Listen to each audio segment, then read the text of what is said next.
El pecado hace que vivas una vida vacía y al final te sientes mal y te sientes culpable. El pecado nunca da lo que promete, te devuelve mucho menos de lo que has invertido en él. El pecado hizo que el hombre más sabio del mundo, Salomón, cayera. El pecado hizo que el hombre más fuerte del mundo, Sansón, cayera. Y el pecado hizo que el hombre que tenía el corazón conforme al corazón de Dios, el rey David, cayera. Thomas Brooke lo dijo así: Satanás promete lo mejor, pero paga con lo peor.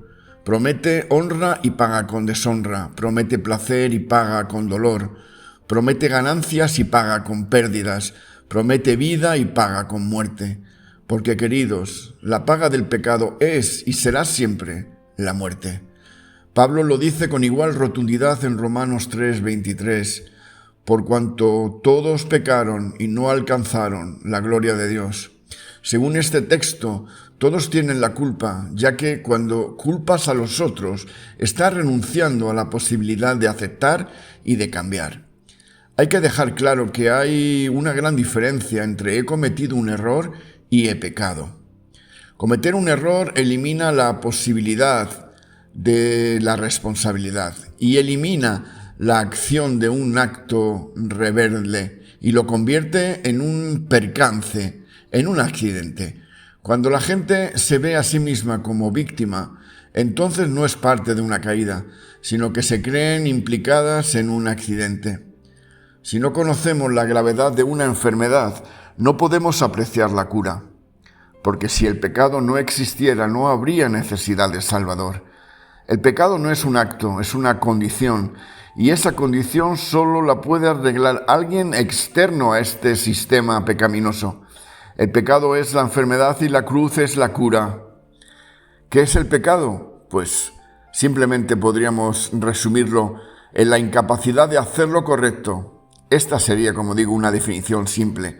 Ignacio lo define así: el pecado es negarse a creer que Dios quiere lo mejor para mí, mi felicidad y satisfacción. Así que yo decido lo que es mejor para mí. Y Pablo lo expresa al decir que al vivir diciendo no hay Dios, no hay pecado, eso es vivir vacío. Por tanto, seguiré y elegiré lo que a mí me haga feliz. En los primeros capítulos de Romanos, él habla del terrible poder del pecado, y con esto no se juega. Los pecados pequeños se vuelven grandes cuando se los considera pequeños. Algunos lo llaman aventura y la Biblia lo llama adulterio. Algunos lo llaman elección de la mujer y la Biblia lo llama asesinato de un niño no nacido. Algunos dicen, bueno, eso es una pequeña mentira, pero la Biblia lo llama mentira. La sociedad dice es protestar por la injusticia, pero la Biblia lo llama robar. Lo que el hombre llama accidente, Dios lo llama abominación. El hombre lo llama equivocación y Dios lo llama ceguera. El hombre lo llama defecto y Dios lo llama enfermedad. El hombre lo llama oportunidad, Dios lo llama elección. El hombre lo llama fascinación y Dios lo llama fatalidad.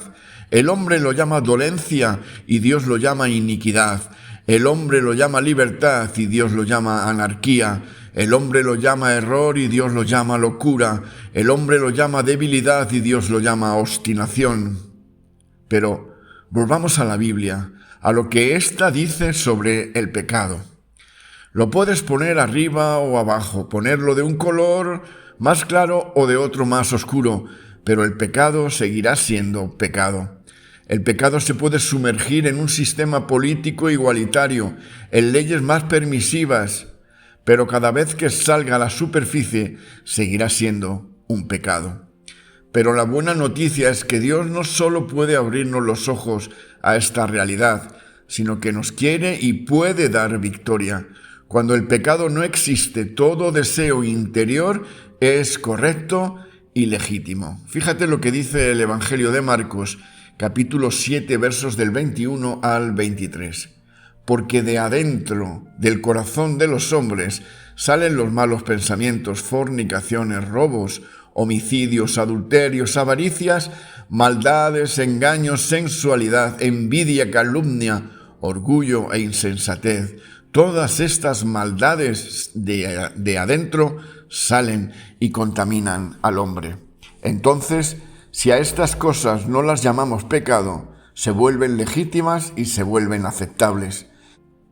Si Pablo hubiese dicho esto en este tiempo, lo habrían frito a haters en las redes sociales y lo hubieran tachado de extremista conservador, de facha, y posiblemente hubiera sido asesinato, como realmente ocurrió con Charles Kirk este último tiempo atrás.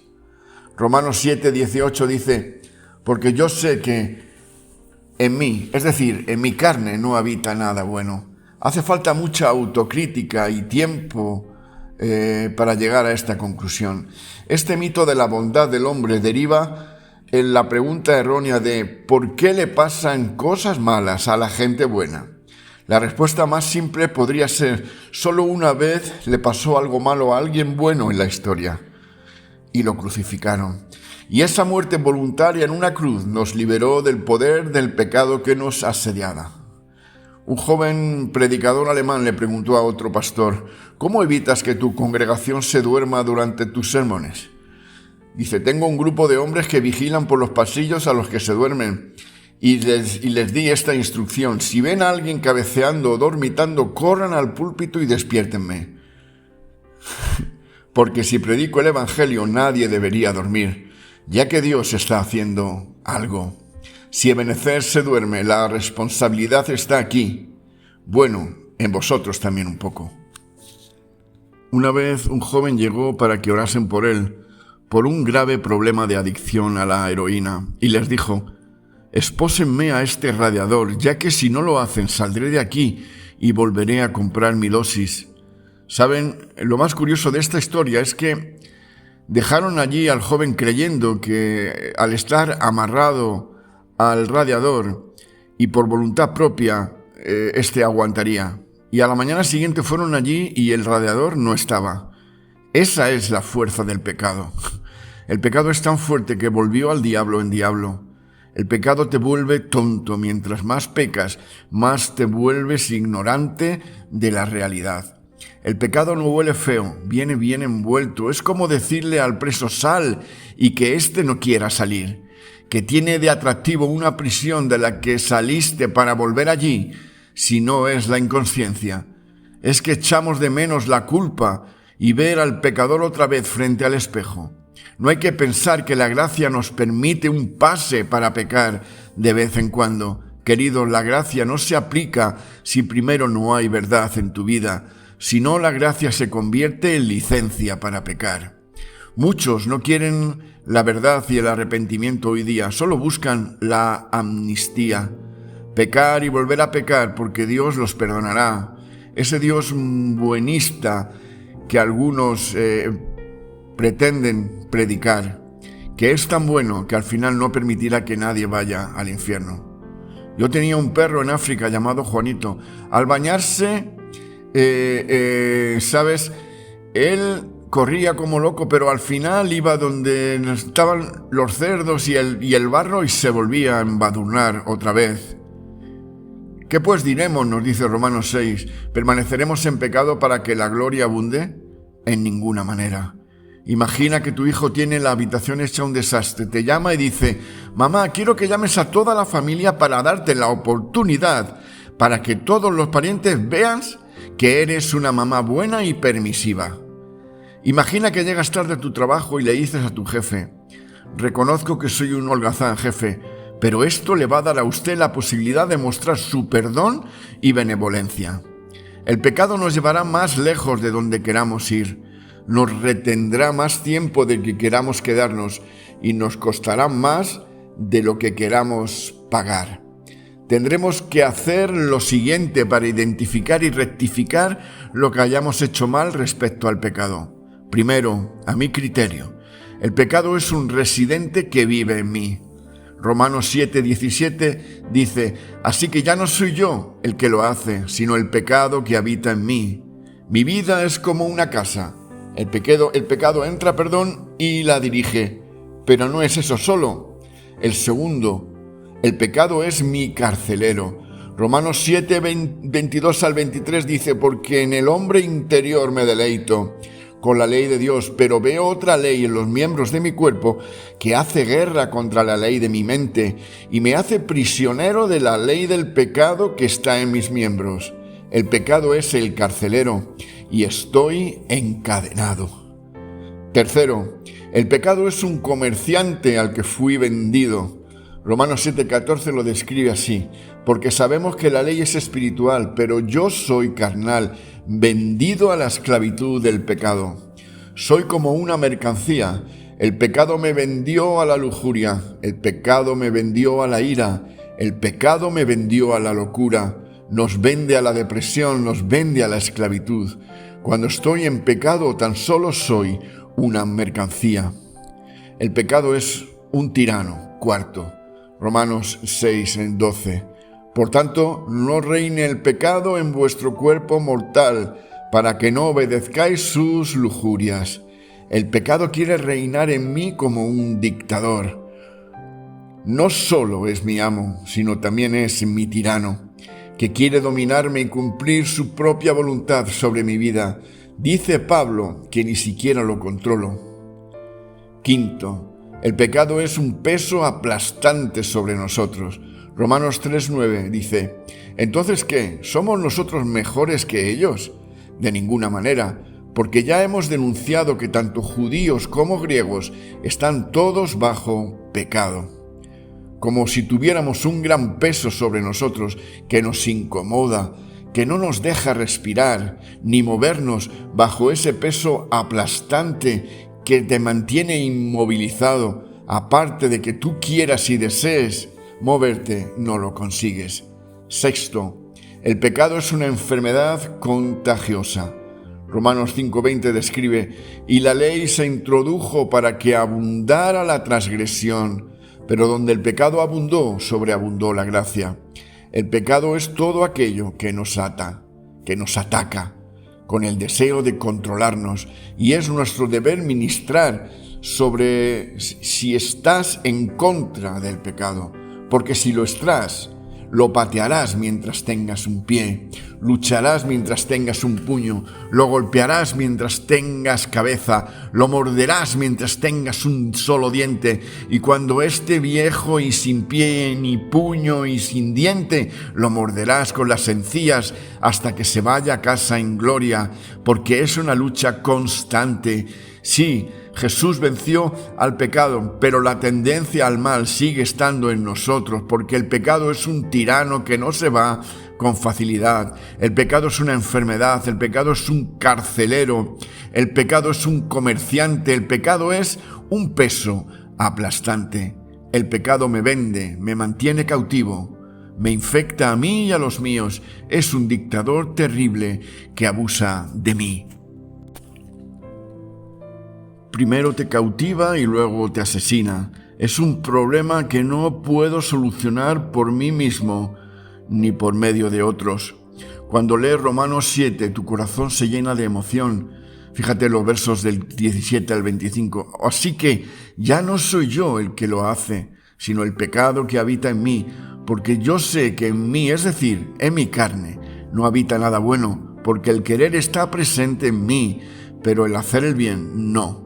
Pues no hago el bien que deseo, sino el mal que no quiero, eso practico.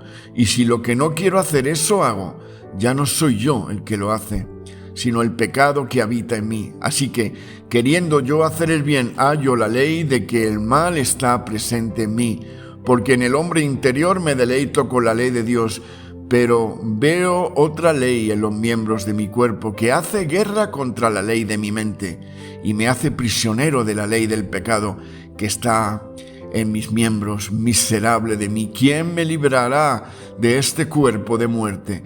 Gracias a Dios por Cristo, Señor nuestro. Así que yo mismo, por un lado, con la mente sirvo a la ley de Dios, pero por otro, con la carne, a la ley del pecado.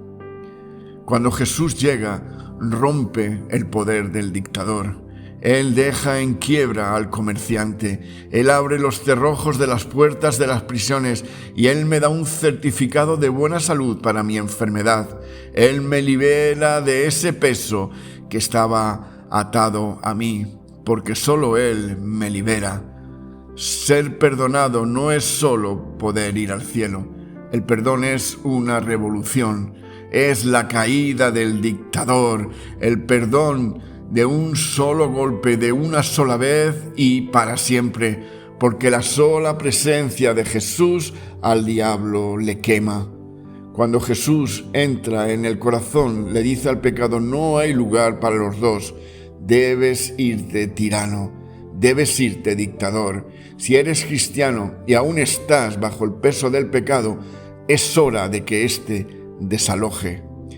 A veces pensamos que el tiempo hará que esos hábitos desaparezcan, que cambiar de lugar hará que mi vida tome otro rumbo, que cambiar de amistades haga que en un nuevo ambiente yo me beneficie, pero el tiempo, ni el hábito, ni el lugar hacen nada, ni la misma culpa le hace nada al pecado. La primera carta de Juan 3:8 dice: el que practica el pecado es del diablo, porque el diablo ha pecado desde el principio. El Hijo de Dios se manifestó con este propósito, para destruir las obras del diablo. Por consiguiente, Romanos 8:1, no hay ahora condenación para los que están en Cristo, los que no andan conforme a la carne, sino conforme al Espíritu. Queridos, con Cristo se resuelve este fatídico dilema. Aquellos que entran a formar parte del cuerpo de Cristo dejan de vivir bajo una continua nube negra cercana, porque la ley del Espíritu de vida en Cristo Jesús te ha libertado de la ley del pecado y de la muerte. Créelo, porque es así, es real. Él nos ha liberado de una vida destinada a una brutal tiranía, a manos del pecado y la muerte, pues que la ley no pudo hacer, dice Romanos 8:3, ya que era débil por causa de la carne, Dios lo hizo, enviando a su propio Hijo en semejanza de carne de pecado, y como ofrenda por el pecado, condenó al pecado en la carne. No trató el problema como algo remoto y sin importancia. Jesús asumió personalmente la condición humana, entró en el desorden de una humanidad en lucha y alejada de Dios para enderezarla y acercarla a Dios de una vez por todas. Cuando Adán pecó, huyó de Dios. Cuando un pecador cree, regresa a Él. Si estás aquí hoy luchando y te identificas con algo en el desorden, que por fuera estás empezando a conseguir trabajo, a pagar tus facturas, a situarse en la vida, pero no puedes luchar contra ese tirano que te domina, contra ese residente de tu corazón, necesitas ayuda, y esa ayuda se llama Jesús. Él está diciéndote hoy: déjame cambiarte, abre la puerta de tu corazón, acéptame, y a esa realidad la llamamos nacer de nuevo. Lucha por dejar los viejos hábitos y abre tu corazón, tu mente y tu voluntad a una nueva vida próspera. No es una nueva oportunidad, es la única oportunidad necesaria para vivir en victoria. Algunos habéis sufrido mucho y no necesitas una religión que ponga un parche en tu herida. No necesitas un apósito blanqueado. Necesitas la única solución directa y posible a cada herida, a cada enfermedad y maldición. Necesitas a Cristo. Si necesitas esa libertad, hoy identifícate con estas palabras y voy a orar por ti, para que de aquí en adelante seas una nueva criatura, sea un nuevo día, porque Dios quiere traer hoy libertad a tu vida. Padre y Señor, te doy gracias por cada uno de los que estén oyendo esta palabra, y te ruego, Espíritu Santo, que aquellos que duden, tú, Señor, con tu amabilidad y tu amor, Señor, llegues a sus corazones. Señor, que esta palabra genere fe en aquellos que dudan, para que tú, Señor, vengas a restaurar todo lo que el enemigo ha robado durante toda una vida. Señor, danos esa capacidad de abrir nuestro corazón a ti, para que tú vengas y reines por siempre y siempre. Que tengas un día excelente. En Cristo Jesús. Amén y amén.